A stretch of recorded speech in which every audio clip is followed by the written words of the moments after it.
இந்த திருப்பலியானது செல்வி ஜோசப் அவருடைய மகன்கள், மருமகள்கள், பேரப்பிள்ளைகள், அவருடைய தொழில் எல்லா நிலையிலும் ஆண்டவர் அவர்களை காத்தருள வேண்டும் என்று ஒப்புக் கொடுக்கப்படுகின்றது. அதே வேளையில் இயேசுவின் திரு தியான இல்லத்திற்கு உதவி செய்த எல்லா நல்ல உள்ளங்களுக்காகவும் அவருடைய குடும்பங்களுக்காகவும் இந்த திருப்பலியானது அர்ப்பிக்கப்படுகின்றது. தந்தை, மகன், தூயாவியின் பெயராலே ஆமென். நம் ஆண்டவராகிய இயேசு கிறிஸ்துவின் அருளும் கடவுளின் அன்பும் தூயாவியின் நட்புறவும் உங்கள் அனைவரோடும் இருப்பதாக. உம் ஆன்மாவோடும் இருப்பதாக. உமக்காக இதையெல்லாம் நாங்கள் செய்கிறோமே ஆண்டவரே, எங்களுக்கு என்ன கிடைக்கும்? இதுதான் சீடர்களுடைய முறைப்பாடு இன்றைய நற்செய்தியில். அதற்கு பதிலாக இயேசு சொல்கிறார், இம்மையிலும் மறுமையிலும் நீங்கள் எதிர்பார்த்ததை விட அதிகமான ஆசீர்வாதங்கள் உங்களுக்கு கிடைக்கும். கிறிஸ்து இயேசுவில் அன்புக்குரியவர்களே, நாம் யார் யாருக்காகவோ வாழ்கிறோம், எதற்காகவோ உழைக்கிறோம். கடைசியில் நாம் யார் யாருக்காக உழைத்தோமோ, எதற்காக உழைத்தோமோ அனைத்தும் வீண் என்று கண்டுபிடிக்கிறோம். அப்பொழுதுதான் மனிதன் ஞானம் என்றால் என்ன என்பதை பற்றி அவன் அறிய வருகிறான். இன்றைக்கு விவிலியத்தில் சொல்லப்படுகிற முதல் வாசகங்களும் நற்செய்தி வாசகமும் நமக்கு சொல்லித் தருகிற பாடம், நம் கடவுளுக்காக வாழ்வோமே, நம்முடைய எண்ணங்களை உயர்ந்தவற்றின் மீது வைப்போமே, அப்பொழுது கடவுளுக்காக வாழ்கிறோம் என்கிற மகிழ்ச்சி மற்ற எல்லா வேலைகளையும் செய்வதற்கு நமக்கு வல்லமை தரும். கடவுளுக்காக வாழ்கிறோமே என்கிற அந்த ஒரு சந்தோஷம் நம் விரோதிகளை கூட மன்னிப்பதற்கு நமக்கு சக்தி கொடுக்கும். கடவுளுக்காக வாழ்கிறோம் என்கிற நினைவு துன்பங்கள் எல்லாம் தாங்கிக் கொள்ள வல்லமை கொடுக்கும். நான் கடவுளுக்காக வாழ்கிறேன் என்கிற உணர்வு நம்மை விரக்திக்கோ தனிமைக்கோ ஏமாற்றத்திற்கோ கொண்டு செல்லாது. காரணம், நான் கடவுளுக்காக வாழ்கிறேன் என்கிற அந்த நினைவு பெரிய ஆனந்தத்தை கொடுக்கும். ஆகவே இந்த திருப்பலியில் நம் கடவுளை முழுமையாக சொந்தம் செய்து கொள்வதற்கு, நம் வாழ்க்கையை கடவுளுக்கு அர்ப்பணிப்பதற்கு தடையாயிருக்கிற நம்முடைய சந்தேகங்களை, பாவங்களை, குற்றக்குறைகளை ஏற்று மனம் வருந்தி மன்னிப்பு கேட்போம். நாமும் நம்முடைய குடும்பத்தினுடைய உறுப்பினர்களும் செய்த குற்றங்களுக்கு பரிகாரமாக சிலுவையில் மரித்த இயேசு கிறிஸ்துவின் திரு ரத்தத்தை தந்தைக்கு ஒப்பு கொடுத்து நாம் ஜெபிப்போம். எல்லாம் வல்ல இறைவனிடமும் சகோதர சகோதரிகளிடமும் நான் பாவியின்றி ஏற்றுக்கொள்கிறேன். ஏனெனில் என் சிந்தனையாலும் சொல்லாலும் செயலாலும் கடமையை தவறியதாலும் பாவங்கள் பல செய்தேன். என் பாவமே, என் பாவமே, என் பெரும் பாவமே. ஆகையால் எப்பொழுதும் கன்னியான தூய மரியாதையும் வானக தூதர் புனிதரையும் சகோதர சகோதரிகளையும் நம் தேவனாகிய ஆண்டவரிடம் எனக்காக வேண்டிக் கொள்ள மன்றாடுகிறேன். எல்லாம் வல்ல இறைவன் நம் மீது இரக்கம் வைத்து நம் பாவங்கள் எல்லாம் மன்னித்து நம்மை முடிவில்லாத வாழ்வுக்கு அழைத்து செல்வாராக. ஆமென். ஆண்டவரே இரக்கமாயிரும். ஆண்டவரே இரக்கமாயிரும். கிறிஸ்துவே இரக்கமாயிரும். கிறிஸ்துவே இரக்கமாயிரும். ஆண்டவரே இரக்கமாயிரும். ஆண்டவரே இரக்கமாயிரும். மன்றாடுவோமாக. இறைவா, உம்மை அன்பு செய்வோருக்கு கட்புலனாகாத பல்வேறு நன்மைகளை நீரே ஏற்பாடு செய்திருக்கின்றீர்.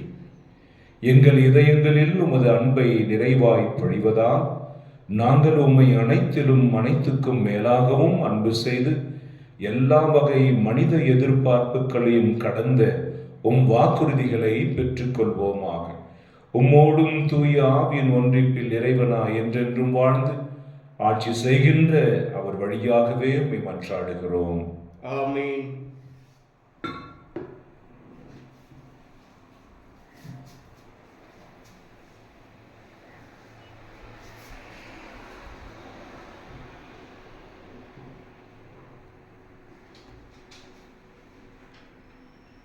முதல் வாசகம். இஸ்ரேலை நீ விடுவிப்பாய், உன்னை அனுப்புவது நான் அல்லவா? நீதித்தலைவர்கள் நூலிலிருந்து வாசகம். அதிகாரம் 6, இறை வார்த்தைகள் 11 முதல் 24 முடிய.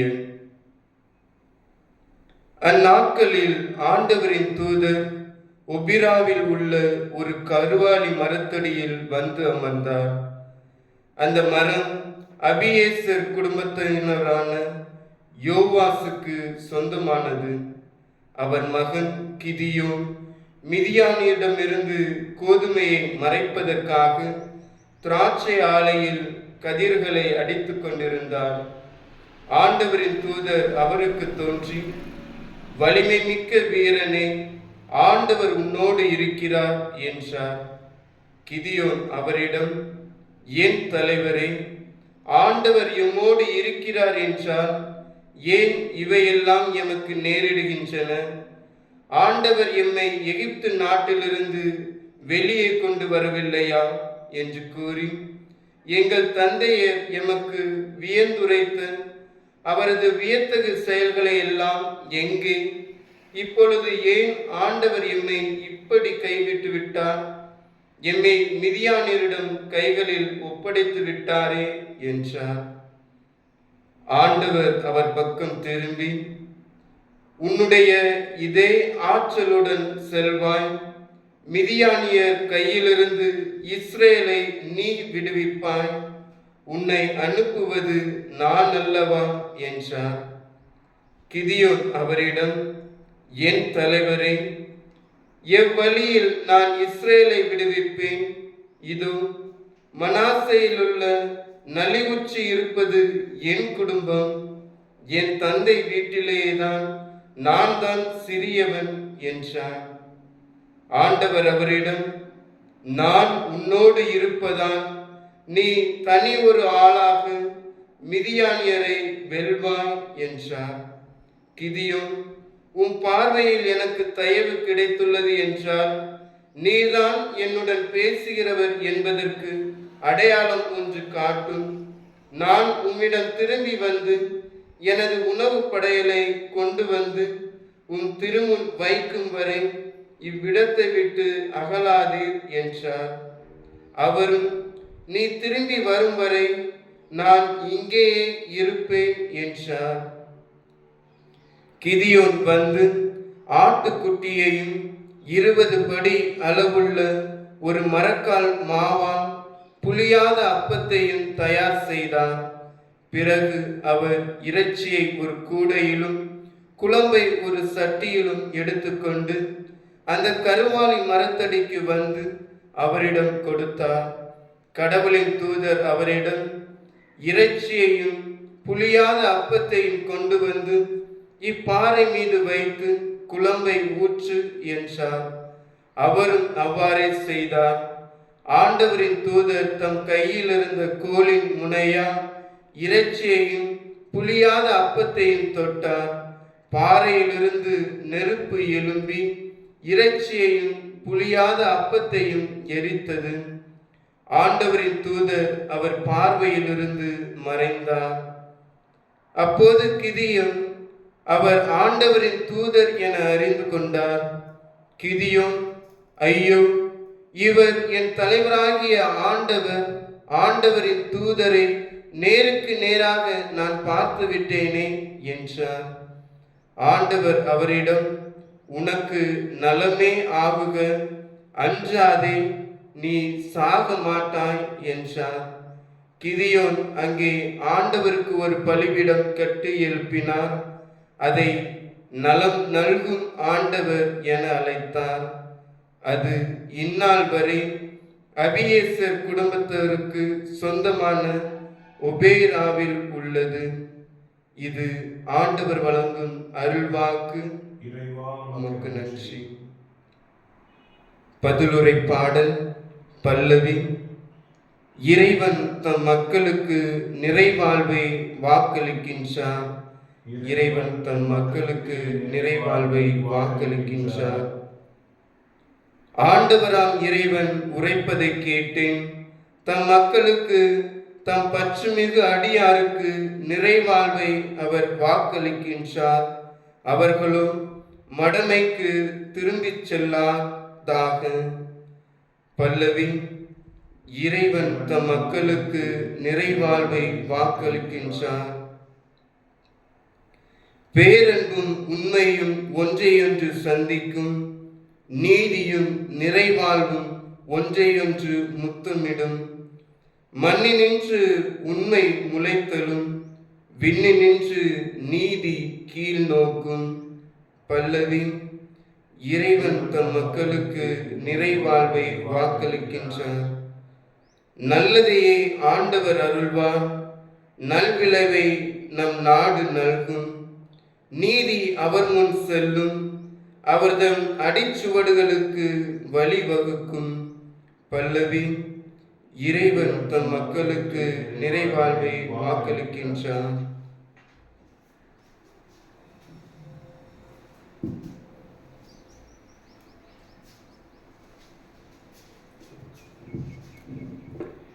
அல்லேலூயா, அல்லேலூயா, அல்லேலூயா, அல்லேலூயா, அல்லேலூயா, அல்லேலூயா.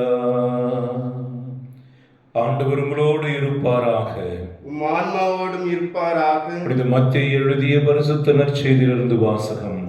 ஆண்டவரே, மாற்றி உமக்கே. மத்தேயு எழுதிய பரிசுத்த நற்செய்தியிலிருந்து வாசகம். அதிகாரம் 19, இறைவசனங்கள் 23 முதல் 30 முடிய. அக்காலத்தில் இயேசு தம் சீடரிடம், செல்வர் விண்ணரசில் புகுவது கடினம் என நான் உங்களுக்கு உறுதியாக சொல்கிறேன். மீண்டும் உங்களுக்கு சொல்கிறேன், செல்வர் இறையாட்சிக்கு உட்படுவதை விட ஊசியின் காதில் ஒட்டகம் நுழைவது எளிது என்றார். சீடர்கள் இதை கேட்டு, அப்படியானால் யார்தான் மீட்பு பெற முடியும் என்று கூறி மிகவும் வியப்படைந்தார்கள். இயேசு அவர்களை கூர்ந்து நோக்கி, மனிதரால் இயலாது, ஆனால் கடவுளால் எல்லாம் இயலும் என்றார்.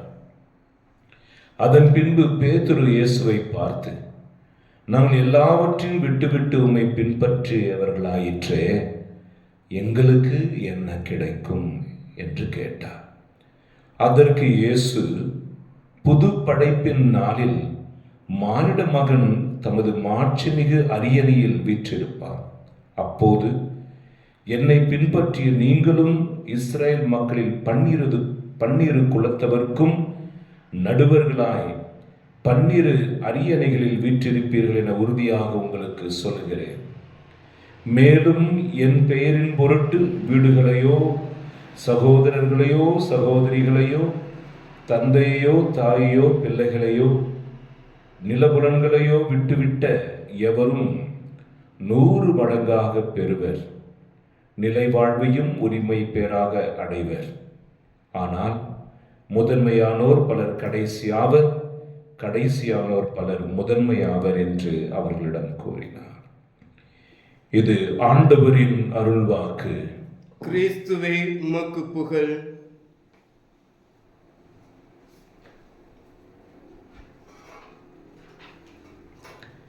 கிறிஸ்து இயேசுவில் அன்புமிக்க சகோதர சகோதரிகளே, இன்றைக்கு நற்செய்தி வாசகத்தில் சீடர்களுக்கு ஒரு சந்தேகம் வந்தது. குறிப்பாக பேதுரு இந்த சந்தேகத்தை எழுப்புகிறார். உமக்காக எல்லாவற்றையும் விட்டுவிட்டு உம்மை பின் செல்கிறோமே, எங்களுக்கு என்ன கிடைக்கும்? பொதுவாகவே ஜெபிக்கிறவர்கள், ஆண்டவரை நம்புகிறவர்கள், அல்லது திரு யாத்திரை செல்கிறவர்கள், காணிக்கை செலுத்துகிறவர்கள், நேர்ச்சை செய்கிறவர்கள், அத்தனை பேர் உள்ளத்திலும் வாய்விட்டு சொல்லாவிட்டாலும் இந்த வார்த்தை இருக்கும். எனக்கு நீங்க என்ன செய்வீங்க ஆண்டவரே? எங்களுக்கு என்ன கிடைக்கும் ஆண்டவரே?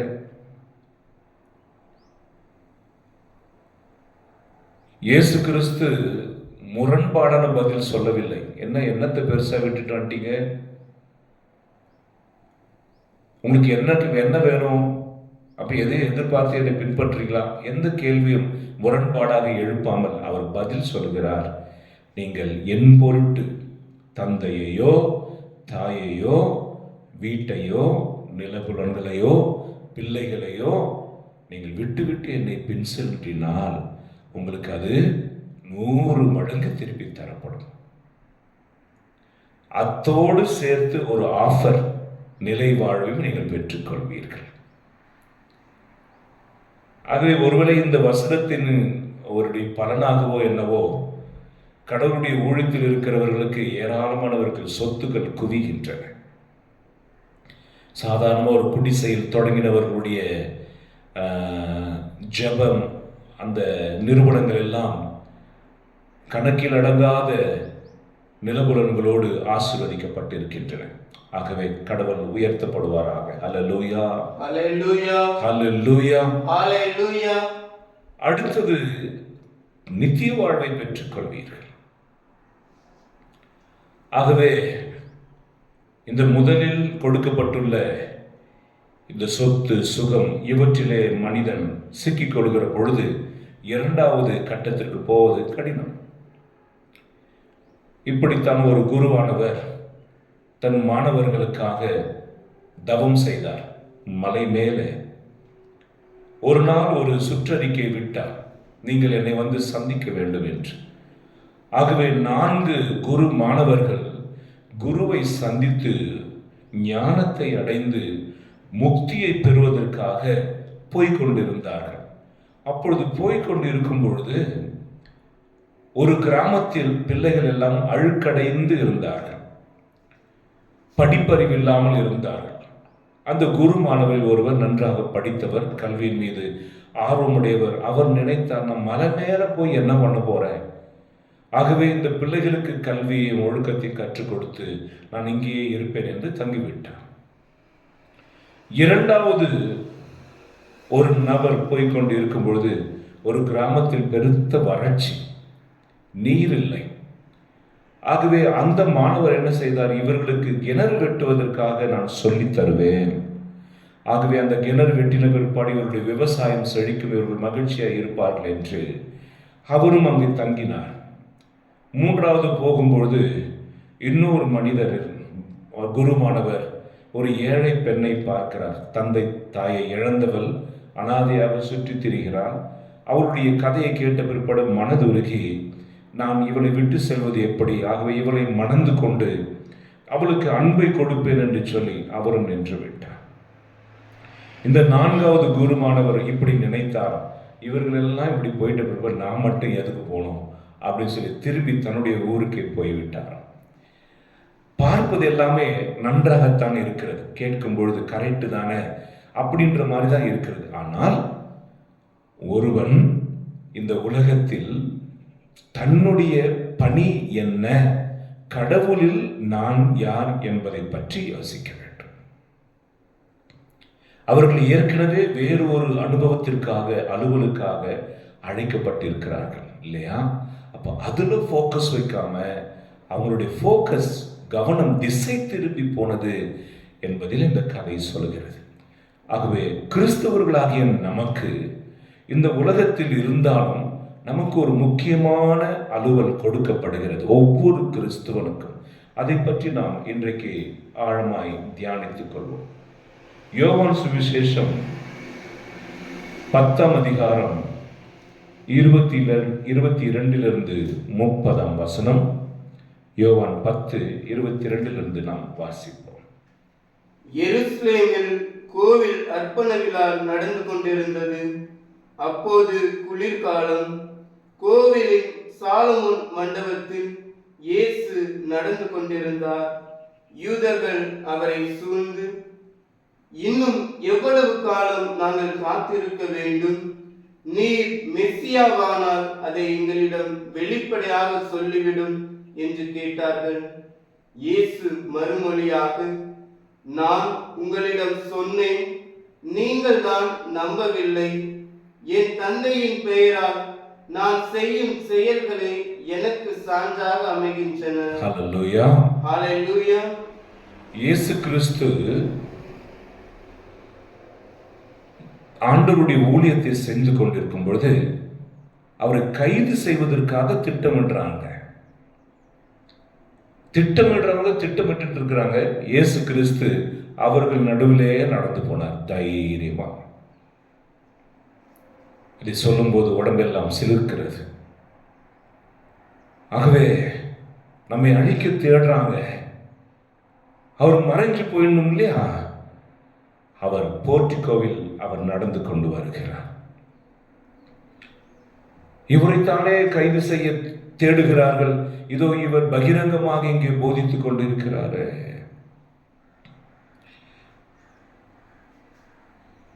இயேசு கிறிஸ்து தந்தையினுடைய ஊழியத்தில் தன்னை ஐக்கியப்படுத்திக் கொண்டார். ஆகவே தான் அவருடைய வாழ்க்கையில் ஒரு பிடிமானம் இருந்தது. Interest. The life was so interest, so happy because I'm doing the God's work. I'm doing the God's will. I am for God. I am for God. தாவீது ராஜா அதனால தான் அப்படி சொல்றாரு, இந்த அடைக்கலான் குருவி எவ்வளோ பாக்கியம் பெற்றது, உடைய தேவாலயத்தில் கூடு கட்டி வாழ்கிறதே. சில நேரங்களில் நான் இப்படி மக்கள்கிட்ட சொல்வேன், நான் விரும்பும் போதெல்லாம் நான் ஆண்டவர் கூட வந்து உட்காந்து ஜெபிப்பேன். ஃபாதர், நீங்க பாக்கியம் பெற்றவர்கள். எனக்கு ஞாயிற்றுக்கிழமை ஒரு நாள் பூசைக்கு போவோம், அங்க உட்காந்துருப்போம்.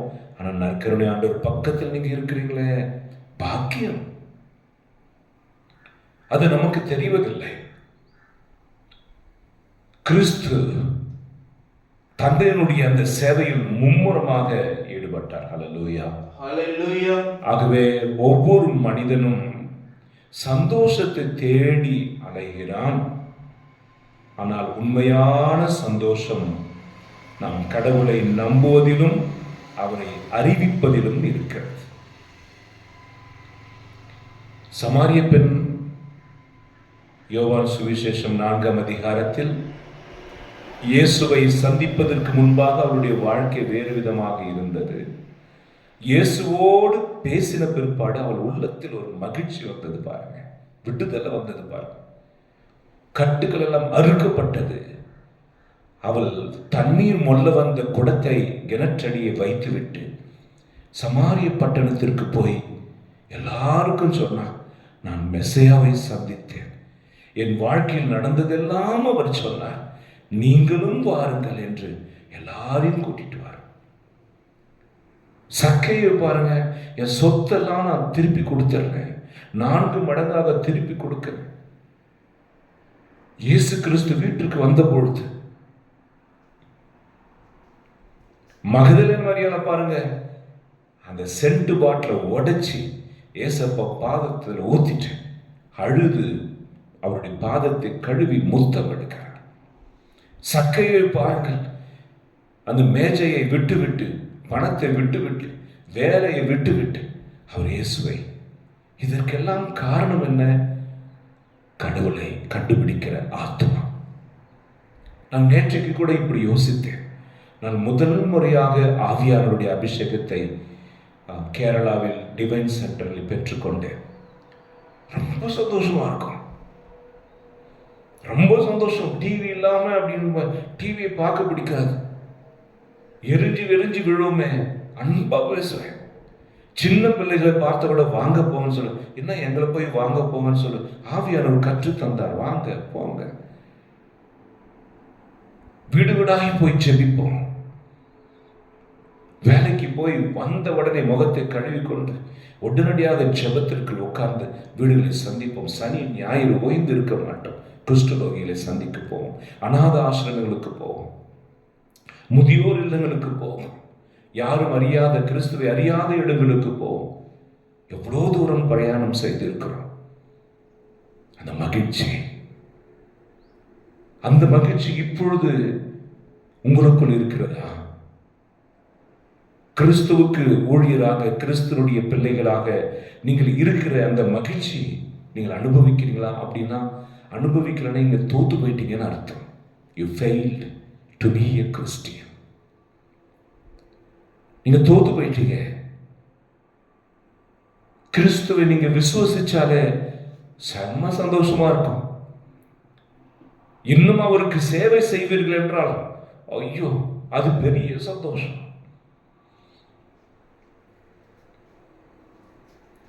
ஹல்லேலூயா. ஹல்லேலூயா.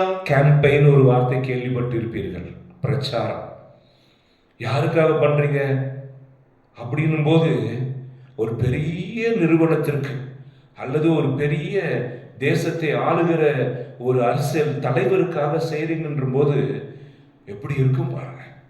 இன்னைக்கு கூட யார் யாரும் இந்த அரசியல் கூட்டம் நடத்துறாங்க, எப்படி ஜம்ப் பண்ணி சாப்பிடாம வெயில்ல நின்று ஜேன்னு பாடி அந்த மனுஷன் தங்கள் நம்புகிற மனுஷன் நடுவில் ரேப் வாக்கு நடக்கும்போது அவ்வளோ மாலைகளை தூக்கி போட்டு ஒரே சந்தோஷம், ஒரே சந்தோஷம்.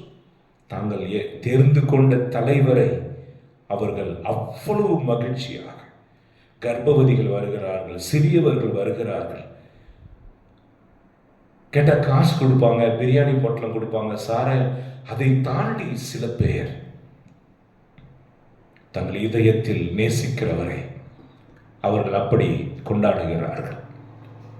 ஆகவே உங்களுக்காக உயிரே கொடுத்த, உங்களோடு வாழ்கிற, அனுதினம் உங்கள் வாழ்க்கையை நடத்தி கொண்டிருக்கிற, உங்களை பாதுகாக்கிற, குழந்தை பாக்கியத்தை கொடுத்த, அனைத்து ஆசீர்வாதங்களையும் கொடுக்கிற, உங்கள் உயிரை காத்து வருகிற அந்த தேவன் அன்புள்ள ஏசப்பாவை பற்றி நினைக்கும் போது உங்களுக்குள்ள ஒரு மகிழ்ச்சி வரல, உங்களுக்குள்ள ஒரு சந்தோஷம் வரல அப்படின்னா நீங்க ஒரு காரியத்தை மறந்துட்டீங்க. அவரை நம்பி இருக்கிறீங்க, ஆனா ஊழியம் செய்யல. நம்பி இருக்கிறீங்க, அவரை பத்தி இன்னொருத்தருக்கு சொல்லல. உங்கள் தாளந்துகளை மூடி மறைத்து விட்டீர்கள். மகிழ்ச்சி இருக்க இதே ஏசப்பா பத்தி சொல்லி பாருங்களேன். உங்கள் நண்பர்களோடு பைபிளில் வசனங்களை அல்லது நடந்த காரியங்களை சொல்லி பாருங்களேன். கதை உருவத்தில் பெரிய மகிழ்ச்சி இருக்கும். ரெண்டு பேர் சந்திக்கிற பொழுது ஆவிக்குரிய விஷயத்தை பற்றி பேசி பாருங்களேன், பெரிய விடுதலை கிடைக்கும். செக்ஸ் படம் பார்க்கிறோம், போர்னோகிராஃபி பார்க்கிறோம், தவறுதலான காரியங்கள் எல்லாம் பார்க்கிறோம், மனிதர்களோடு உறவு கொள்கிறோம். நாம் கட்டுக்குள் இருக்கிறது நல்லா உணர முடியும்.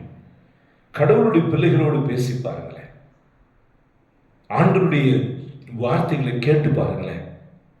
அந்த மேகம் எல்லாம் கலைந்து போய் சூரியன் பிரகாசிப்பது போல உங்கள் உள்ளத்தில் அந்த பாண்டேஜஸ், கட்டுக்கள் எல்லாம் அப்படியே மாயையெல்லாம் விலகி நீங்கள் தெளிவடைவீர்கள். அதுக்கு தான் ஜெபம், சுத்தமாவதல், ஆராதனை சுத்தம் செய்கிறது. நீங்கள் கேட்ட வார்த்தையினால் நீங்கள் ஏற்கனவே தூய்மையா இருக்கிறீர்கள் ஏசப்பா சொன்னார். ஆண்டோடைய வார்த்தை கேட்க கேட்க இந்த காதுக்குள்ள போய் அது எல்லாத்தையும் சுத்தம் பண்ண பாருங்க. சுத்தம் பண்ணும், பரவசமா இருப்போம், சந்தோஷமா இருப்போம். முன் முகத்தை துக்கமா வச்சுக்கிட்டு எங்கேயும் சுத்திட்டு போயிட்டு இருக்க மாட்டோம், சந்தோஷமாக இருப்போம். ஆகவே சந்தோஷத்தை அடைகிற வழி இயேசுவை நம்புவது, இரண்டாவது இயேசுவுக்காக வாழ்வது. இயேசுவை அறிவிப்பதும் இயேசுக்காக வாழ்வதும் ஒரே கருத்து தான். அவருக்காக வாழ்வது, to believe Jesus and to work for him will give the real happiness to us. Hallelujah. Hallelujah. Hallelujah. Hallelujah. ஆகவே மனிதன் பல்வேறு முறைகளில் இந்த சந்தோஷத்தை அடைய விரும்புகிறான். என்னென்னவோ செஞ்சு பார்க்கிறோம். நான் இதை ஒரு ஞானியைப் போல பேசுவதை உணர்கிறேன். ஏனெனில் ஒரு வாரி பரவசத்தோடு இந்த செய்தியை நான் சொல்லிக் கொண்டிருக்கிறேன். என் உடம்பெல்லாம் செலுத்து கொண்டே இருக்கிறேன். அன்புக்குரியவர்களை, மனிதன் மகிழ்ச்சியை அடைவதற்கு முயற்சி செய்து கொண்டே இருக்கிறான். என்னென்னவோ செய்யறான், என்னென்னவோ செய்யறான். ஆனால் இன்றைக்கு ஆண்டவராகிய இயேசு கிறிஸ்துவினுடைய இதயம் உங்களோடு பேசிக்கொண்டு இருக்கிறது. The real happiness lies in doing God's will. கடவுளுடைய அந்த சந்தோஷத்தை நீங்கள் அடையணும்னா அவருடைய சித்தத்தை செஞ்சீங்கன்னா அடைவீர்கள். நான் ஆந்திராவில் எய்ட்ஸ் வியாதியினால் பாதிக்கப்பட்ட சிறு பிள்ளைகளுக்கு என்று ஒரு இல்லத்தை நடத்தி கொண்டு வருகிறோம். இதை கேள்விப்படுகிற நிறைய மக்கள் தங்களுடைய திருமண நாளில், பிறந்த நாளில் அல்லது யாராவது இறந்துவிட்ட நாளில் வந்து பிள்ளைகளோடு இருந்து விளையாட வைத்து அவர்களுக்கு உணவு அளித்து செல்வார்கள். அப்படித்தான் ஒரு சுதந்திர தின விழா. வாலிபர்கள் கூட்டம் வந்தது, ஆண்களும் பெண்களுமாய் வந்தார்கள். நாள் முழுவதும் அந்த பிள்ளைகளை விளையாட வைத்து போட்டிகள் நடத்தி நடனம் செய்து கடைசியில் அவர்களுக்கு உணவு அளித்து அவர்களோடு அமர்ந்து சாப்பிட்டு விட்டு, நான் இந்த நேரத்தில் அங்கே பிரதராக இருந்தேன். அப்பொழுது எல்லாம் ப்ரோக்ராம் முடிஞ்சது, அவர்கள் வெளியே போக மாட்டேங்கிறாங்க. அப்போ ஒருத்தர் சொல்ல, வாங்கடா போகலாம், டைம் ஆச்சு. அவங்க சொல்கிறாங்க, இல்லையே நாங்கள் கிளப்பில் டான்ஸ் ஆடி இருக்கோம், எல்லாரும் சேர்ந்து குடிச்சிருக்கோம், பீச்சுக்கு போய் ஆட்டம் போட்டிருக்கோம். அதை முடிச்ச உடனே அந்த சந்தோஷம் அப்படியே மறைஞ்சிட்டு வீட்டுக்கு வரும்போது துக்கத்தோடு தான் வரும். ஆனால் இன்னைக்கு இனம் புரியா ஒரு சந்தோஷம், இனம் புரியா ஒரு மகிழ்ச்சி, எதையோ பெரியதை சாதித்து விட்ட ஒரு உணர்வு. இது எப்படி விவரிக்கிறது என்று அவங்களுக்கு புரியல. சின்னஞ்சிறியவர்களுக்கு செய்ததெல்லாம் எனக்கே செய்தீர்கள். ஆக கடவுளுடைய சேவை கடவுளை சென்றடைகிறது. அப்போ கடவுளுடைய இதயம் மகிழ்கிற பொழுது நம் இதயம் மகிழும் அல்லவா? இதயம் மகிழும் அல்லவா? ரகசியத்தை கண்டுபிடிக்கிறீர்களா? தெய்வ சித்தத்தை செய்வது, மகிழ்ச்சி அடைவது என்பது அவர் உருவத்தில் படைக்கப்பட்டவர்களுக்கு சேவை செய்வது. மாணவ சேவையே மகேசன் சேவை. ஆக நம் சுற்றி இருக்கிறவர், நம்மோடு இருக்கிறவர்களில் கடவுளை காணுங்கள், சேவை செய்யுங்கள். எனக்கு தெரிந்த ஒரு குருவானவர், ரோட்டில் திரிகிறார்களே பைத்தியம் போல, ஞாபகம் மறந்து அவர்கள் எல்லாம் சேர்த்து வைத்து ஒரு இல்லம் நடத்துகிறார். அந்த இல்லத்திற்கு பேர் வானத்து பறவைகள், பேர்ட்ஸ் ஆஃப் தி ஏர். நான் அவரை பற்றி கேள்விப்பட்டு ஒரு நாள் அங்கே போனேன். உள்ளே நுழைகிற பொழுதே கொப்புன்னு நாத்தம். என் வாழ்க்கையில் எப்பொழுதும் அனுபவிக்காத ஒரு நாத்தம். ஆனால் அங்கே அந்த குருவும் ஒரு கன்னியாஸ்திரியும் 2 வாலண்டியர்ஸ்களும் இருக்கிறார்கள். அவர்களுக்கு அது பாதித்ததாக தெரியவில்லை. ஆகவே பாதிக்கப்பட்ட மக்களை கொண்டு வந்து வைக்கிற இடத்திற்கு நான் போனா, ஐயோ ஐயோ, அவர்கள் மலம் அங்கங்கே கழித்து வைத்திருக்கிறார்கள். அவர்களுக்கு எங்கே மலம் கழிக்க வேண்டும் என்பது தெரியாது, எப்பொழுது மூத்திரம் கழிக்கிறோம் என்று தெரியாது. அவர்களை இவர்கள் நேசத்தோடு சுத்தம் செய்கிறார்கள், நேசத்தோடு அவர்களை பராமரிக்கிறார்கள். என்னால முடியல. இன்னொரு நாள் ஒரு வாலிபர்களுக்கு புது அனுபவம் கொடுக்க வேண்டும் என்று வாலிபர்களை கூட்டிக் கொண்டு அந்த இல்லத்திற்கு போனேன். அந்த பிள்ளைகள் எல்லாம் மூக்கை மூடிக்கொண்டார்கள். இருந்தாலும் ஒரு அனுபவத்திற்காக போனதனால் சகித்து கொண்டு நான் கழிவறைகள் எல்லாம் சுத்தம் பண்ணேன். பிள்ளைகள் எல்லாம் அவர்களுக்கு நகம் வெட்டி முடியெல்லாம் வெட்டி விட்டார்கள். ஒரு நாள் தான் எங்களால் முடியல. ஆனால் வருடம் முழுவதும், என் வாழ்க்கை முழுவதுமே அவர்களோடு இருக்கிறார்களே, நாம் என்ன சொல்வோம்? நீங்கள் அப்படிப்பட்ட இல்லங்களுக்கு சென்று ஊழியம் செய்கிறீர்களோ இல்லையோ, உங்கள் வீட்டில் உங்கள் தாய், உங்கள் மாமனார், உங்கள் மாமியார், அடிபட்டு கிடக்கிற உன் மச்சினர், குறையோடு இருக்கிற உன் மருமகள், முதிர்ந்த வயதில் வேலைக்கு செல்ல முடியாமல் இருக்கிற உன் பெற்றோர், அவர்கள் மேல் உனக்கு கருணை காட்ட முடிகிறதா? இல்லையே. நாம் அவர்களை விரட்டிவிட்டு அனைத்தையும் நாம் அனுபவிக்க வேண்டும், அதுதான் சந்தோஷம் என்று சொல்லுகிறோம். என் அன்பு பிள்ளைகளே, ஒரு வசனத்தை சொல்லுகிறேன், மனதில் எழுதி வைத்துக் கொள்ளுங்கள். நீங்கள் ஏழைகளுக்கு காட்டுகிற இரக்கம் மறக்கப்படாது. God never forget the help you are doing to the broken people. உங்கள் சகோதர சகோதரிகளுக்கு நீங்கள் காட்டுகிற அன்பு மறக்கப்படாது. உங்கள் குடும்பத்தில் கடவுளை நீங்கள் காண வேண்டும் என்றால் குடும்பத்தில் இருக்கிறவர்களோடு அன்பா இருந்து பாருங்களேன், சேவை செய்யுங்களேன். மதர் தெரேசா போட்டோ பெருசா வச்சிருவோம். பிரான்சிஸ் அசிசியாரை எங்களுக்காக வேண்டிக் கொள்ளும். மேக்ஸ்மில்லியன் கோல்பு எங்களுக்காக வேண்டிக் கொள்ளும். புனித அந்தோனியாரை எங்களுக்காக வேண்டிக் கொள்ளும். எல்லாரும் வேண்டிக் கொள்ளும். என்ன, எனக்கு காசு வரணும், வட்டி காசு கொடுத்துருக்கேன், திருப்பி வரணும், வீடு கட்டணும், கல்யாணம் ஆகணும். வேண்டிக் கொள்ளும் போதெல்லாம் இதுதான் வேண்டிக் கொள்ளும். உங்களை போல நாங்கள் மாறும்படி எங்களுக்காக வேண்டிக் கொள்ளும். ஒரு நாளும் நாம் அப்படி நினைத்தது கிடையாது. ஒவ்வொரு புனிதருக்கும் திருவிழா ஜாம் லட்சக்கணக்கில். ஆனால் தனிப்பட்ட வாழ்க்கையில், அந்த பங்கில், அந்த மனிதர்களில் மாற்றங்கள், சத்தியங்கள் நிலைக்கப்படுவதில்லை. ஆகவே அன்புக்குரியவர்களே, நெகேமியா 8ஆம் அதிகாரம் 10ஆம் வசனம் சொல்கிறது, The joy of the Lord is my strength. கடவுளில் ஆனந்திப்பதே எனக்கு பலம்.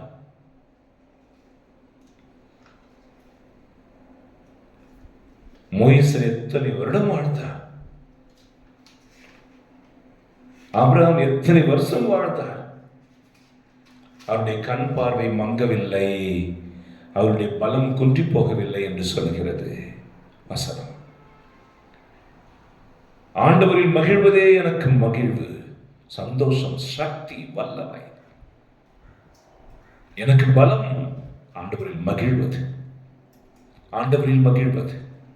மறுபடியும் சொல்கிறேன், the joy of the Lord. ஆண்டவரில் மகிழ்வது, ஆண்டவரில் மகிழ். the joy of the Lordனா அதுக்கு அர்த்தம் என்ன?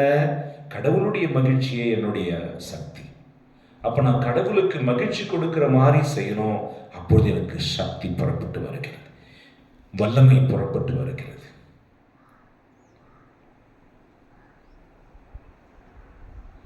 இந்த கடவுளுடைய சந்தோஷம் எப்பொழுது வரும்? கடவுளுக்காக நாம் ஓடுகிற பொழுது.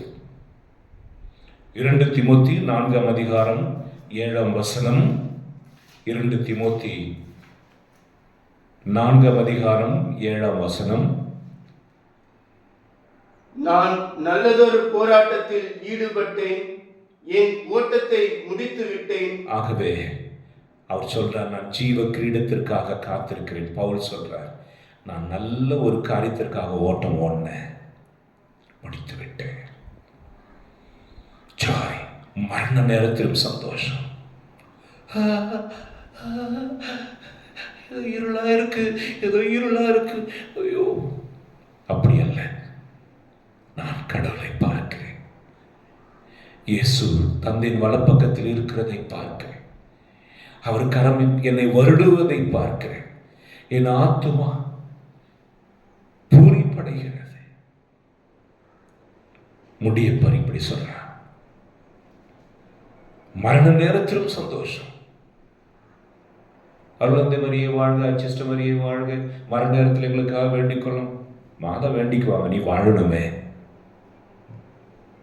எல்லா ஜபங்களும் அர்த்தமற்று சொல்லப்படுகின்றன.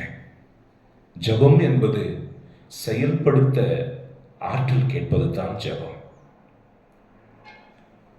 புனித பவுல் ஓடினார், முடிச்சிட்டார். நம்ம ஓடிக்கிட்டு இருக்கிறோம். இன்னைக்கு என் மனசு சந்தோஷமா இருக்கிறதுக்கு காரணம், நான் ஆண்டவருக்காக ஓடுறேன்ற சந்தோஷம், நான் ஆண்டவருடைய ஊழியக்காரனாக இருக்கிறேன் என்று சந்தோஷம். நீங்கள் எல்லாம் குடும்பத்தில் இருக்கிறவர்கள், அங்கிருந்தும் நீங்கள் ஊழியம் செய்ய முடியும், ஓட முடியும், ஆண்டவருக்காக வாழ முடியும்.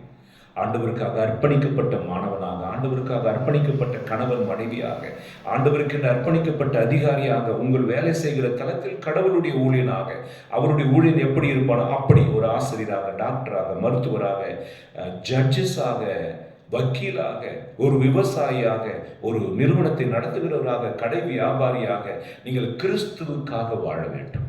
அப்போ மகிழ்ச்சி இருக்கும். எங்களுக்கு ஒவ்வொரு 3வது வெள்ளிக்கிழமையும் ஒரு தம்பி கீபோர்டு வாசிக்க வருவாங்க. நான் அவருக்கு சரியான தொகையை கொடுப்பேன், இவ்வளவு தூரம் வருகிறார் என்று. அப்பொழுது நான் கேட்பேன், பக்கத்து ஊர்கள் கூடும்போது உங்களுக்கு எவ்வளவு கொடுப்பாங்க? ரொம்ப கம்மி தான் ஃபாதர். அப்படியா?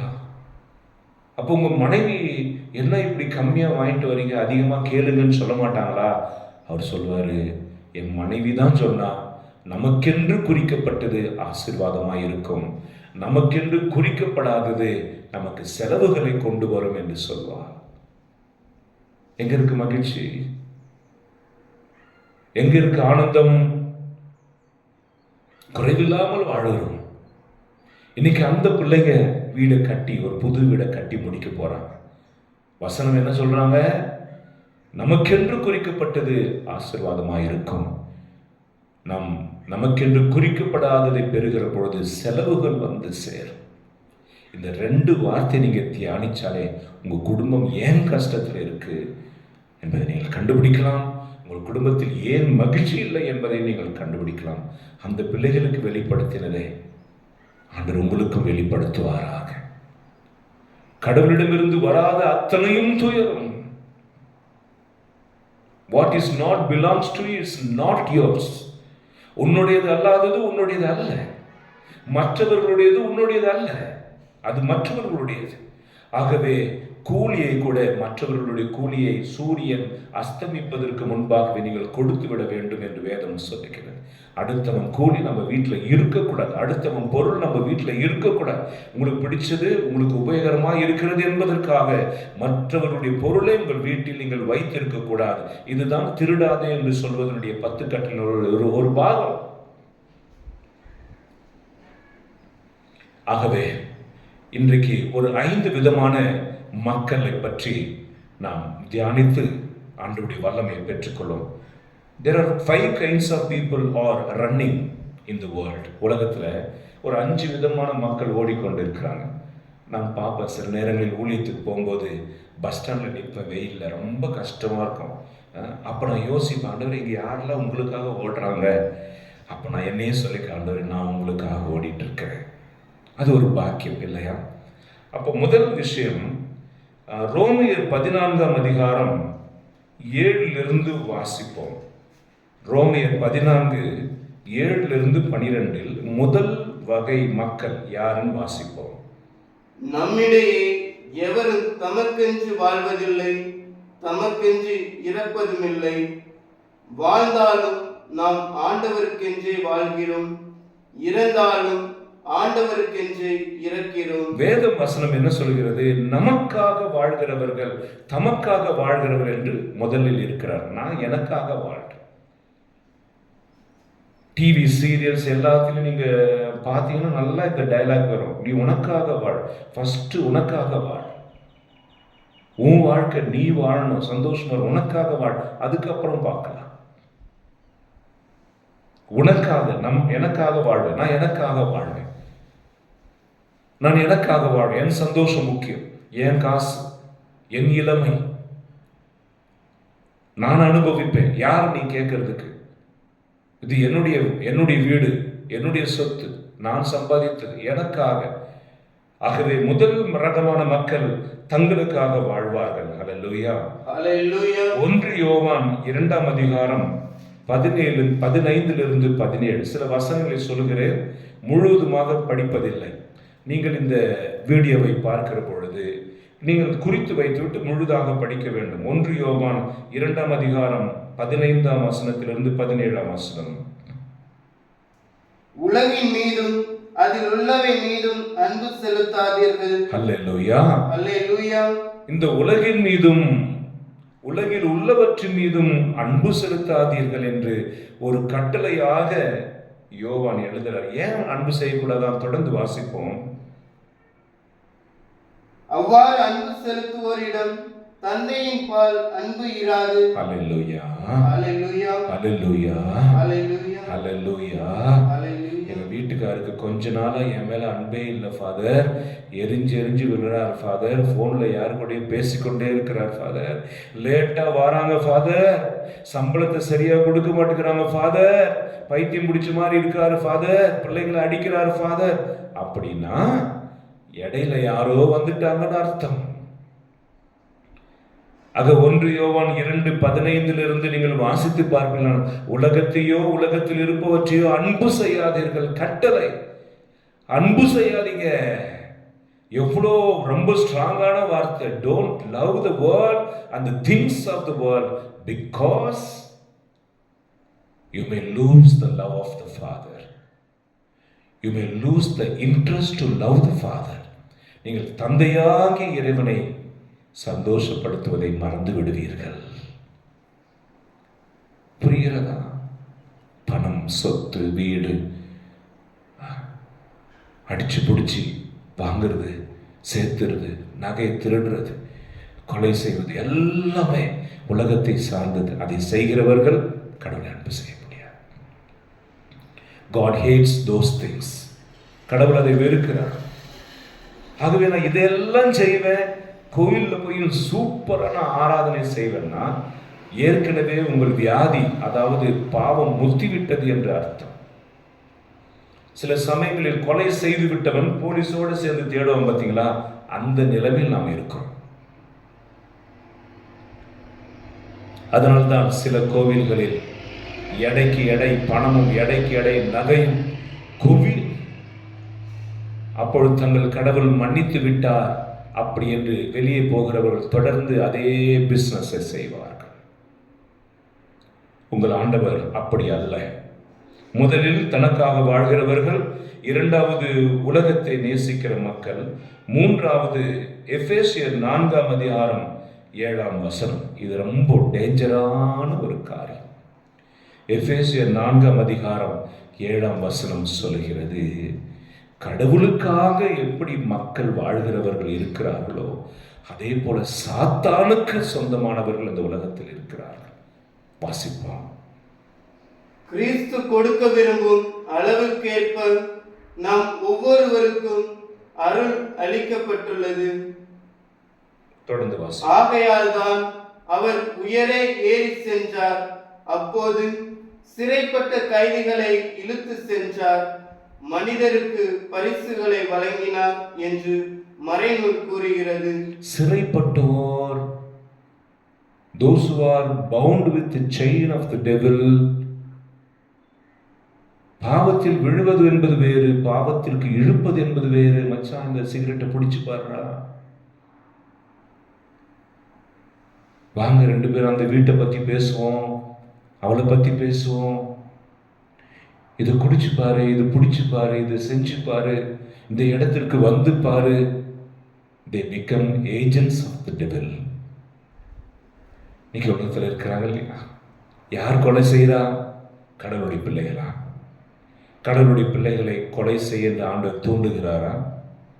கோழியை அறுப்பது போல கழுத்தை அறுக்கிறவர்கள் தங்கள் கடவுளுக்கு பலி செலுத்துவதாக நினைக்கிறார்கள். அது கடவுள் சொன்னாரா? கடவுளுடைய பெயரால் கடவுளுடைய தேவாலயங்கள் நடக்கிற கொள்ளைகளும் கடவுளுக்கு தெரியாதா? ஆகவே இந்த உலகத்தில் கடவுளுடைய ஊழியர்கள் இருப்பது போல பிசாசுடைய ஊழியர்கள் இருக்கிறார்கள். மறைவாக அவர்கள் முத்திரையிடப்பட்டு ஜனங்கள் நடுவிலே அனுப்பப்பட்டு இருக்கிறார்கள். ஓநாய்கள் நடுவிலே உங்களை அனுப்புகிறேன் என்று ஆண்டவர் சொன்னார். இவங்களுடைய வேலை நாள் முழுவதும் கடவுளை இல்லை என்று சொல்வார்கள். கடவுள், உண்மையான கடவுளுக்கு நடக்கிற ஆராதனைகளை தடுத்து நிறுத்துவார்கள். ஹல்லேலூயா, ஹல்லேலூயா. உண்மையாக கடவுளுக்காக வாழ்கிறவர்களை அடிப்பார்கள், நொறுக்குவார்கள். கடவுளுடைய திருநாமத்தை சொல்லி பாடுகிற பொழுது இவர்களுக்கு எரிச்சல் உண்டாகும். அந்த தேவாலயங்கள் எல்லாம் இடித்து போடுவார்கள். சிறு குழந்தைகளை பாலியல் துன்புறுத்தலுக்கு உள்ளாக்குவார்கள். இளம் பெண்களை கடன் கஷ்டத்தை சுட்டிக்காட்டி உங்களுக்கு எளிதான வழிகளை காட்டுகிறோம் என்று தவறான பாதையில் கொண்டு செல்வார்கள். இளைஞர்களை போதைக்கு அடிமையாக்கி 24 மணி நேரமும் அவர்கள் தங்களை சார்ந்து இருக்கும்படி செய்வார்கள். அல்லது ஒரு படித்து வேலைக்கு போகாமல் எனக்கு பின்பாக ஜே ஜே பாடிக்கொண்டு வா என்று அவர்களுக்கு ஒரு 100 ரூபாய் விசிறி பிடித்து வாழ்நாட்களை நாசனம் செய்வார்கள், கொலை செய்வார்கள். இது மூன்றாவது ரகம். 4வது ரகம், சில மனிதர்கள் வாழ வேண்டுமே என்பதற்காக வாழ்வார்கள். பறந்துட்டேன், வேலைக்கு போக மாட்டார்கள், குடும்பத்தை கவனிக்க மாட்டார்கள், வேலை வாய்ப்பு வந்தாலும் அதில் நிலைத்து நிற்க மாட்டார்கள், அடித்து பிடித்தாவது திருடையாவது தங்கள் வயிற்றை நிரப்பிக் கொள்வார்கள். Just they live for nothing. அப்படியே சும்மா இருந்துட்டு போங்க. என்ன பண்றீங்க? சும்மா தான் இருக்கேன். என்ன பண்றீங்க? சும்மா படிச்சுட்டு இருக்கேன், கோர்ஸுக்கு ப்ரிப்பேர் பண்ணிட்டு இருக்கேன். என்ன பண்ணிட்டு இருக்கேன்? சும்மா இருக்கேன். அன்றைக்கு எங்களுடைய இந்த தியான இல்லத்திற்கு ஓலையை கற்று வந்தாங்க, குடிசை. ஒரு தம்பி கேட்குறேன், என்னப்பா படிச்சிருக்கேன்? Father, hotel management, I'm 3rd year doing. அப்புறம் எதுக்குப்பா ஓலை கட்ட வந்த? லீவ் நாளுக்கு வருவோம் ஃபாதர். ஆகவே சும்மா இருக்கக்கூடாது, ஏதாவது ஒன்று கற்றுக்குவேன். இதுதான் கடவுளுடைய ஆசீர்வாதம் இருக்கிற பிள்ளைகள். மற்றவங்க சும்மா இருப்பாங்க. சும்மா இருக்கிறவர்கள் 4வது ரகம். 5வது ரகம், the people, those who are walking with the vision. கடவுளுடைய தரிசனத்தோடு நடக்கிறவர்கள். ஹல்லேலூயா, ஹல்லேலூயா. 1 கொரிந்தியர் 10:31. நான் சொல்கிற இந்த 5வது ரகத்தில் நாம் அனைவரும் இருக்க வேண்டும். உங்களுக்காக ஒரு மீட்பர் பிறந்துள்ளார். அவர் பெத்லகேமில் மாட்டுத் தொழுவத்தில் பிறந்திருக்கிறார்.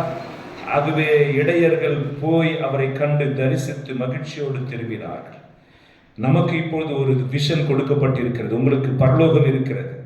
அங்கே இயேசு விருந்தை ஆயத்த பண்ணியிருக்கிறார். நம்முடைய கடைசி கதி அதுவாக இருக்க வேண்டும். அவருடைய திருமுகத்தை பார்க்க வேண்டும், அவரோடு இருக்க வேண்டும். ஆகவே நம்முடைய பிரயாணம் அதை நோக்கி இருக்க வேண்டும். ஹல்லேலூயா. 1 கொரிந்தியர் 10:31.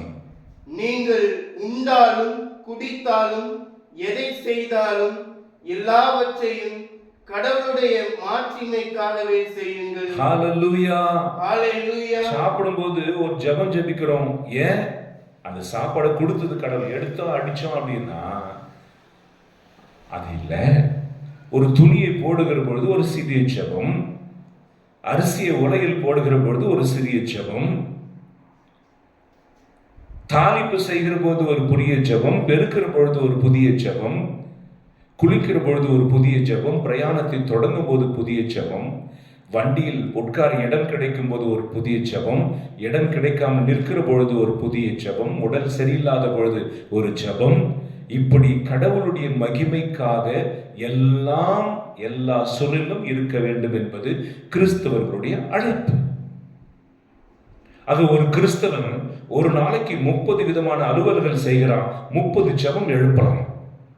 அப்போ ஒரு கிறிஸ்தவன் 30 ஜெபம் என்றால் 30 கிறிஸ்தவர்கள், அப்பா 300 கிறிஸ்தவர்கள், 3000 கிறிஸ்தவர்கள், 30,000 கிறிஸ்தவர்கள், 3 லட்சம் கிறிஸ்தவர்கள், ஒவ்வொருவரும் ஒரு நாளைக்கு 30 ஜெபம் இருந்தால் இந்த உலகத்தில் ஜெப மழை இருக்குமே.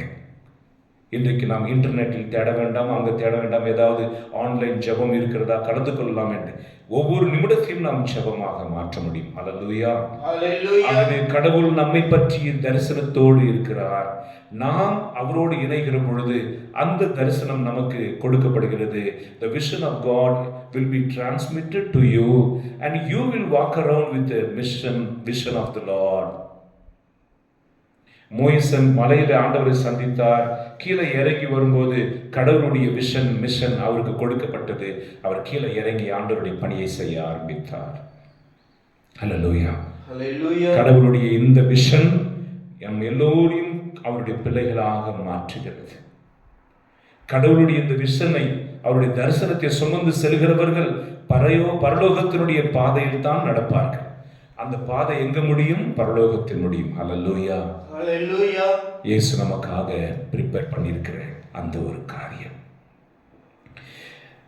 விடுதலை பயணம் 33:14 சொல்கிறது, ஆண்டவரே ஆண்டவரே உம்முடைய பிரசன்னம் எங்களோடு வருவதாக. ஆண்டவரே உம்முடைய பிரசன்னம் எங்களுக்கு முன்பாக நடப்பதாக. ஆண்டவரே உம்முடைய பிரசன்னம் எங்கள் குடும்பத்தை சூழ்ந்து கொள்வதாக. நான் சொல்லுகிறதுடைய ரகசியம் புரிகிறதா? உங்கள் குடும்பத்தினுடைய தலைவர்களே, கணவர்களே, நீங்கள் கடவுளுடைய ஊழியத்தில் இருப்பீர்கள் என்றால் அந்த ஊழியக்காரரை சுற்றி ஆண்டவருடைய பிரசன்னம் இருக்கும். கடவுளுடைய திருவுளத்தை நிறைவேற்ற முயற்சி செய்கிற ஒவ்வொருவரையும் சுற்றி அந்த பிரசன்னம் இருக்கும். உன் ஒருவனின் பொருட்டு உன் பிள்ளைகளை சுற்றி அந்த பிரசன்னம் இருக்கும். காலேஜ் போகிற உன் பிள்ளைகளுடைய சுற்றி ஆண்டவருடைய பிரசன்னம் இருக்கும். உன் பொருட்டு உன் சந்ததி ஆசீர்வதிக்கப்படும் சொன்னாரே, அதுதான். தினமும் ஜெபமாலை சொல்லுகிறவர்கள், தினமும் சிலுவை பாதையை தியானிக்கிறவர்கள், தினமும் துதி ஆராதனை செய்கிறவர்கள், உங்கள் பொருட்டு கடவுளுடைய பிரசனம் உங்களையும் உங்கள் பிள்ளைகளையும். இன்னும் ஒன்று சொல்லுவா, உங்கள் தொழிற்சாலை நீங்கள் இருக்கிற இடத்தையெல்லாம் பிரசனம் நிரப்பும். நெருப்பு, ஆக்சிடென்ட், நஷ்டங்கள் வராது. பிரசன்னம் காத்துவிடும். பிரசன்னம் அனைத்தையும் காத்துக்கொள்ளும். ஹல்லேலூயா, ஹல்லேலூயா. கடைசியா ஒரு வார்த்தை சொல்றேன். யாரெல்லாம் கடவுளுக்காக வாழ்கிறீர்களோ, யாரெல்லாம் கடவுளுடைய ஊழியத்தை செய்கிறீர்களோ, உங்களை தனிப்பட்ட விதத்தில் தன் ஊழியத்தில் ஆண்டவர் பயன்படுத்தி அதன் வழியாக நீங்கள் மோட்சம் அடையும் அருகதையை உங்களுக்கு தருகிறார். By involving you in His mission, God has a plan to take you to heaven. இது புரியுதா? இது புரிஞ்சுக்க முடியுதா? நான் இந்த வேலையை செய்ய வச்சு என்னை பரலோகத்துக்கு கொண்டு போறார் ஆண்டவர். Involved in His mission. அப்ப எவ்வளவு சந்தோஷமா இருக்கணும். ஜெபிப்பது கஷ்டமா இருக்கும். தம்பி ஜெபி, தங்கச்சி ஜெபி, கோயிலுக்கு போய் சொல்லணுமா? சொல்லவே அவசியமில்லை. நான் அவரோடு இணைந்திருக்கிற பொழுது அவரும் என்னோடு இணைந்திருப்பார். அவர் தரிசனத்தை எனக்கு வெளிப்படுத்துவார். நான் அவருடைய சித்தத்தை செய்வேன், அவரை கண்டடைவேன். இன்றைக்கு மிகப்பெரிய செய்தியை ஆண்டவர் சொல்லியிருக்கிறார். ஆகவே எங்களைப் போல குருவாக மட்டும்தான் நீங்கள் செய்ய முடியும் என்று அல்ல. நீங்கள் கிறிஸ்துவராக இருப்பதே ஒரு அபிஷேகம், ஒரு அழைத்தல். அந்த அழைத்தலில் நீங்கள் தொடர்ந்து இன்றையிலிருந்து முயற்சி செய்யுங்கள். சிறு சிறு ஊழியங்களை செய்யுங்கள். கடவுளை ஆராதியுங்கள். அவரை பற்றி அனைவருக்கும் சொல்லுங்கள். அந்த மகிழ்ச்சி உங்களையும் உங்கள் குடும்பத்தையும் இந்த உலகத்தையும் ரட்சிப்பதாக. ஆமென்.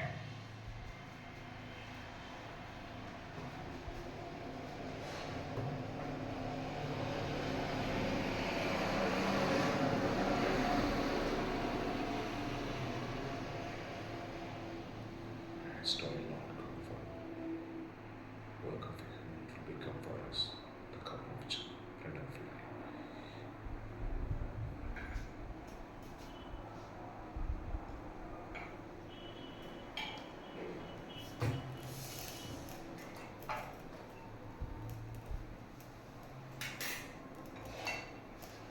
Blessed are you, Lord.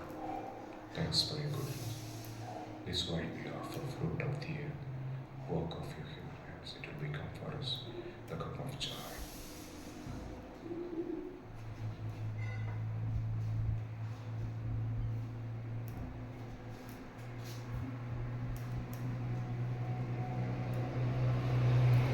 அன்புமிக்க சகோதர சகோதரி, நானும் நீங்களும் சேர்ந்து ஒப்புக் கொடுக்கும் இந்த பலி எல்லாம் வல்ல இறைவனுக்கு ஏற்றதாகும்படி செபியுங்கள். ஆண்டவர் தமது பெயரின் புகழ்ச்சிக்காகவும் மாட்சிக்காகவும் தமது நன்மைக்காகவும் புனித திரு அவையின் அனைத்து நலனுக்காகவும் உமது கை நீட்டி பலியை ஏற்றுக்கொள்வாராக. ஆண்டவரே, மாட்சிமிக்க மாற்றங்களை ஏற்படுத்தும் எங்கள் காணிக்கைகளை ஏற்று, அதனால் நீர் தந்தவற்றையும் உமக்கு ஒப்புக் கொடுத்து உண்மையே நாங்கள் பெற்றுக்கொள்ள தகுதி பெறுவோமாக. எங்கள் ஆண்டவராகிய இயேசு கிறிஸ்து வழியாக மன்றாடுகிறோம். ஆண்டவர் உங்களோடு இருப்பாராக, உம் ஆன்மாவோடும் இருப்பாராக. இதயங்களை மேலே எழுப்புங்கள், ஆண்டவரிடம் எழுப்பியுள்ளோம். நம் இறைவனாகிய ஆண்டவருக்கு நன்றி கூறுவோம். அது தகுதியும் நீதியுமானது. ஆண்டவரே, தூயவரான தந்தை, என்றும் உள்ள எல்லாம் வல்ல இறைவா, என்னாலும் எவ்விடத்திலும் நாங்கள் உமக்கு நன்றி செலுத்துவது மெய்யாகவே தகுதியும் நீதியுமாகும். எங்கள் கடமையும் மீட்புக்குரிய செயலுமாகும். உமது நன்மை மிகுதியால் எங்கள் ஆண்டவராகிய கிறிஸ்து வழியாக நீர் மனிதராகி எங்களை படைத்தீர். நாங்கள் நீதியின்படி தண்டனைக்கு உரியவராயினும் முது இரக்க மிகுதியினால் எங்களை மீட்டருளினீர். அவர் வழியாகவே முது மாண்பை வானதூதர் புகழ்கின்றனர். தலைமை தாங்குவோர் உம்மை வழிபடுகின்றனர். அதிகாரம் செலுத்துவோரும் திருமுன் நடுங்குகின்றனர். வானங்களும் அவற்றிலுள்ள ஆற்றல்களும் சேராபீன்களும் ஒன்று கூடி அக்களித்து கொண்டாடுகின்றனர். அவர்களோடு எங்கள் குரலையும் சேர்த்து கொள்ளுமாறு நாங்கள் நம்மை தாழ்மையுடன் இறைஞ்சி புகழ்ந்து சொல்வதாவது: தூயவர் தூயவர் தூயவர், மூவுலகின் கடவுளாம் ஆண்டவர். விண்ணுலகும் மண்ணுலகும் உமது மாட்சியால் நிறைந்துள்ளன. உன்னதங்களிலே ஓசானா. ஆண்டவருடைய பெயரால் வருகிறவர் ஆசி பெற்றவர். உன்னதங்களிலே ஓசானா. ஆண்டவரே, நீர் மெய்யாகவே தூயவர், தூய்மை அனைத்திற்கும் ஊற்று. ஆகவே உம்முடைய ஆவியை பொழிந்து இக்காணிக்கைகளை தூய்மைப்படுத்தி அருளமை வேண்டுகிறோம். இவ்வாறு எங்கள் ஆண்டவர் இயேசு கிறிஸ்துவின் உடலும் இரத்தமுமாக இவை எங்களுக்கு மாறுவனவாக. அவர் பாடுபட உளம் கனிந்து தம்மை கையளித்த பொழுது அப்பத்தை எடுத்து உமக்கு நன்றி செலுத்தி அதை விட்டு தம் சீடர்களுக்கு அளித்து அவர் கூறியதாவது: அனைவரும் இதிலிருந்து பெற்று உண்ணுங்கள், ஏனெனில் இது உங்களுக்காக கையளிக்கப்படும் என் உடல்.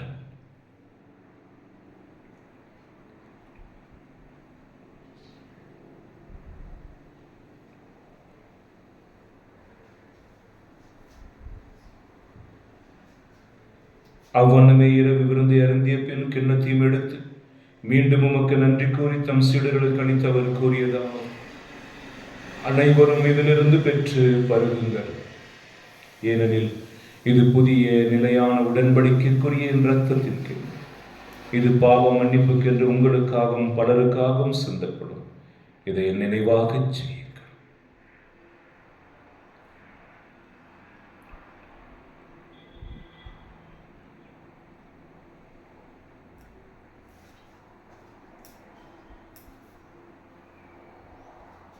நம்பிக்கையின் மறைபொருள்: ஆண்டவரே, நீர் வருமளவும் உமது இறப்பினை அறிக்கையிடுகின்றோம், உமது உயிர்ப்பினையும் எடுத்துரைக்கின்றோம். ஆகவே ஆண்டவரே, நாங்கள் கிறிஸ்துவின் இறப்பினையும் உயிர்ப்பினையும் நினைவு கூர்ந்து வாழ்வு தரும் அப்பத்தையும் மீட்பளிக்கும் கிண்ணத்தையும் உமக்கு ஒப்புக் கொடுக்கின்றோம்.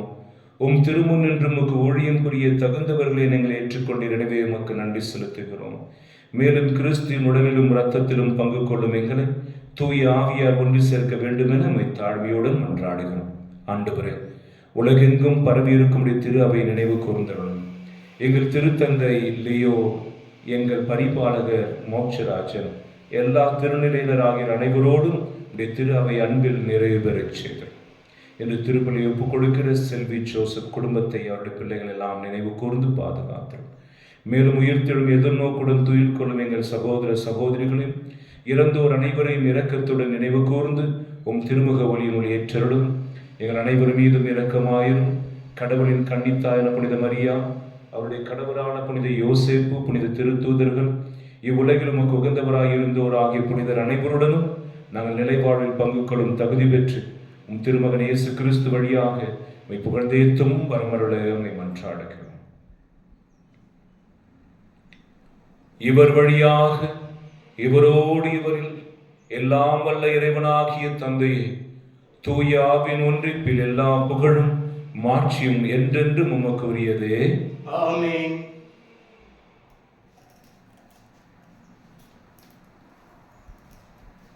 மீட்பரின் கட்டளையால் கற்பிக்கப்பட்டு தேவ படிப்பினையால் பயிற்சி பெற்று நாம் துணிந்து சொல்லுவோம்: விண்ணுலகில் இருக்கிற எங்கள் தந்தையே, உமது பெயர் தூயதென போற்ற பெறுக, உமது ஆட்சி வருக, உமது திருவுளம் விண்ணுலகில் நிறைவேறுவதோடு மண்ணுலகிலும் நிறைவேறுக.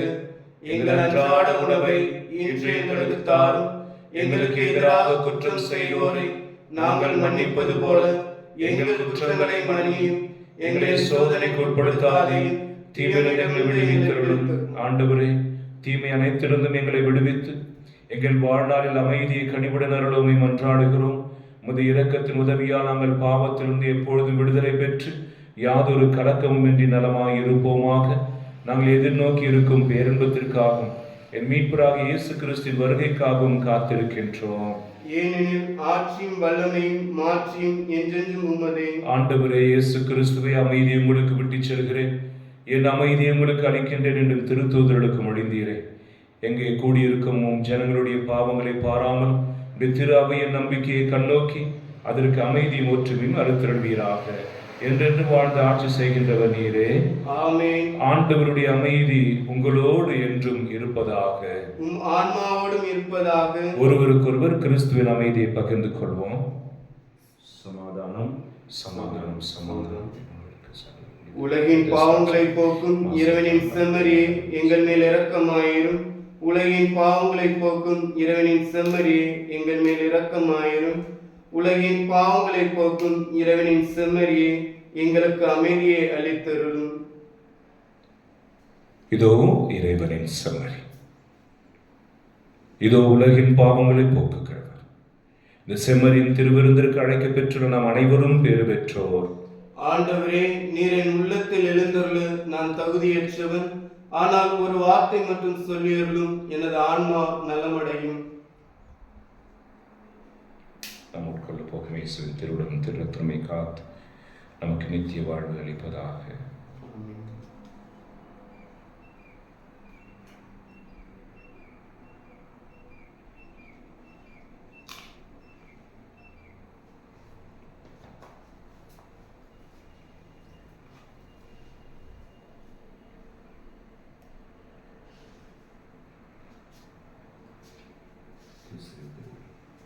ஆமென்.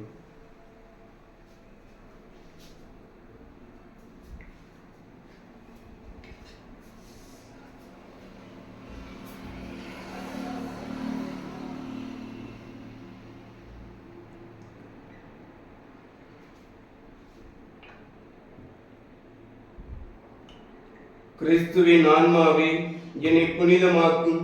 கிறிஸ்துவின் திருவுடலை என்னை மீட்டருளும். கிறிஸ்துவின் திரு ரத்தமே எனக்கு எழுச்சியூட்டும்.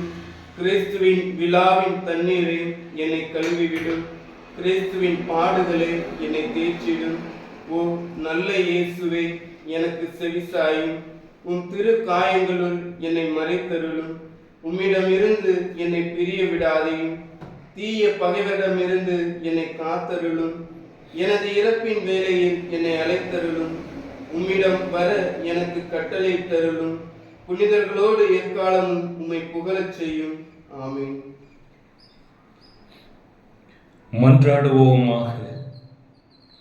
ஆண்டவரே, இவ்வரும் அடையாளங்களால் கிறிஸ்துவுடன் ஒன்றிணைந்த நாங்கள் உமது கனிவை பணிவுடன் வேண்டுகின்றோம். அதனால் நாங்கள் இவ்வுலகில் கிறிஸ்துவின் சாயலுக்கு ஒத்திருந்து விண்ணகத்தில் அவருடன் தோழமை கொள்ள தகுதி பெறுவோமாக. என்றென்றும் வாழ்ந்து ஆட்சி செய்கின்ற அவர் வழியாகவே உம்மை மன்றாடுகிறோம். ஆமென். ஆண்டவர் உங்களோடு இருப்பாராக. உம் ஆன்மாவோடும் இருப்பாராக. எல்லாம் வல்ல இறைவன் தந்தை, மகன், தூய ஆவியார் உங்களை ஆசீர்வதிப்பாராக. ஆமென். சென்று வாருங்கள், திருப்பலி நிறைவேறிற்று. இறைவா உமக்கு நன்றி.